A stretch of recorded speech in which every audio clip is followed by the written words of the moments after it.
United States is seeking, President Trump is seeking to reset the terms. That doesn't mean he's turning his back on the world. He's telling the world that, there's a different deal on offer. Your access to the American economy, your expectation of American resources and activities, the cost to America, all these will change.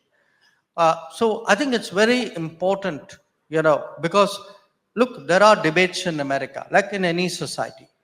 Political debates are always overdrawn because each party wants to portray the other as an extremist.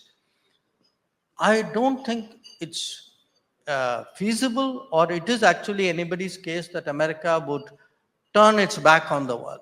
What America would say is, there is a world. I mean, if you are the number one power, you have to remain engaged with the world. But the terms you are offering to the world are going to be different from the terms which were there.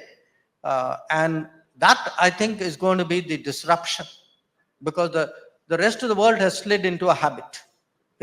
Some are more habituated because they were closer to America. Some are less habituated, like us, because we didn't have the same intensity of ties or the extent of dependence or reliance which, say, allies in many cases had. So we are going to see in different domains, US take up different kinds of positions, each one of which will have a global impact. And each one of it will be calculated for its global consequences. So it will be very global. It will be differently global. Its terms on offer would be significantly different.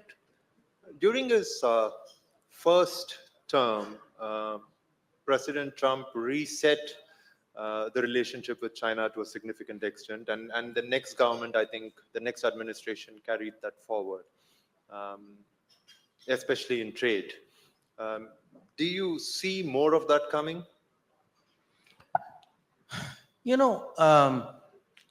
If you interpret the American political verdict as the electorate's disenchantment or unhappiness with the impact of globalization on them.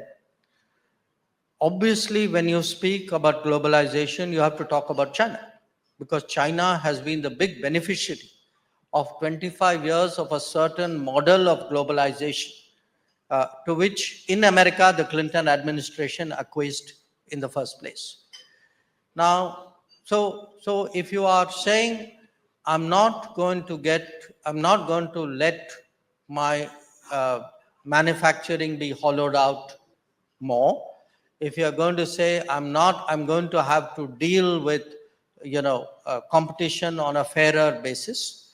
If you're going to say, I'm going to rebuild my industry, obviously each one of these has consequences for US-China. And the dilemma of the US, I should also add, is not unique. I think a lot of other countries face their own versions of the dilemma, including us.